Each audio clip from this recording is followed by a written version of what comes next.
Kani si Living Water School of Ministries, usa ni siya ka non-profit organization o extension sa church and then among gidumala sa punta sa Living Water Christian Fellowship.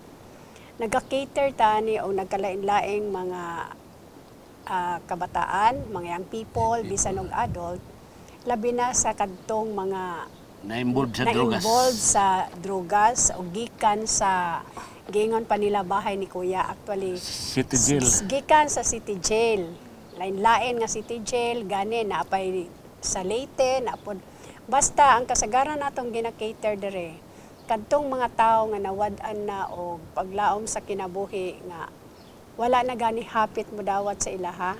Ilang pamilya di na Ang mo dawat. pamilya di nahapit mo lingi, ang pamilya, ang igsuon bisag ang ilang community di nagyud ganahan mo dawat tungod sa ilahang mga Pas. previous nga mga nahitabo sa kinabuhi. Like sa mga ex-con, di sila kay tinuod man sa gyud sa atong community basta makadungog ta uy ex-con na murag naagyud ang fear. Pero dinhi salamat sa Ginoo dinhi sa Living Water kani si Living Water School of Ministries wala ni discriminate og tao, ma-ex-con man ka og dili, basta kay muduol ka dire, willing mi nga mo dawat nimo, willing mi nga mo pasabot kinsa ang gugma sa Ginoo. Cater sad tao kanang mga dili lang kung gikan sa bahay ni Kuya, gikan sa BBRC, gikan sa prisuhan, bisan pa kadtong mga batanon nga walay mga ginikanan. Even gani sa mga adult, mga senior citizen nga gusto gyud mo eskwela sa Bible School, Kay magpagamit sa kay Ginoo. magpagamit sa Ginoo like kadto si Mama Ani, usa to. Nag-eskwela siya diri sa Bible School, 50 years old na siya. Hangtod karon nagamit gyud siya sa Ginoo ang iyang gipangtudloan ang mga bata nga dinhi sa mga silingan, wala tong gina-cater bisan pa og sikinsa ka basta kay do na kay tawag sa pagpagamit sa Ginoo. Dool dire kay Pwede modawat ra gyud na. minimo ninyo. Actually, nga to din natay atong dormitory sa boys. Pero kon pa na kanang daghan pag yun kayo og kulang. Pero ang among prayers nga the Lord will provide. Yani ditong dapitan na po tay kitchen sa mga estudyante dito. Sila ra po ang magluto dito. Pero kompleto punta din yung mga CR na to, tubig na to, okay ra gyud sad. Continuous lang supply.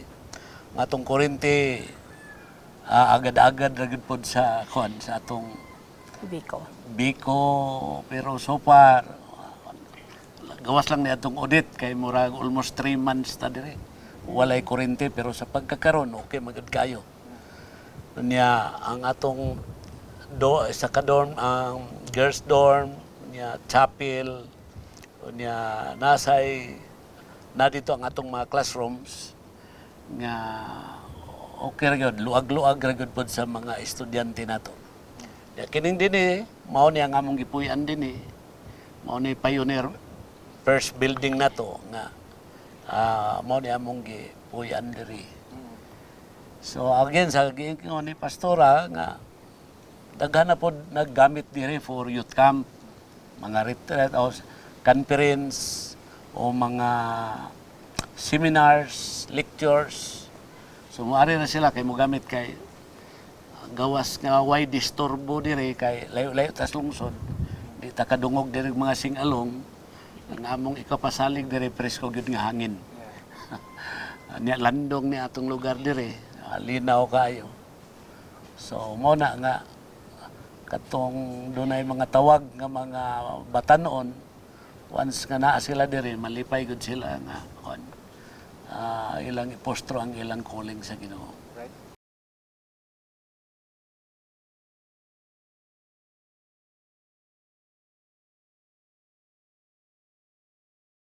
Una sa tanan, among gipasalamatan ang labang makagagaho mga atong Dios nga buhi nga si Ginoong Hesus. Kay kung wala siya, wala man pod ni tanan. Nya ikaduha, magpasalamat mi nga ang naay mga tawo nga pipila nga gigamit gyud sa Ginoo. Actually kita mga instrumento ra man ta. channel of blessing ramanta. O nang nagpasalamat mi sa Ginoo ni ana.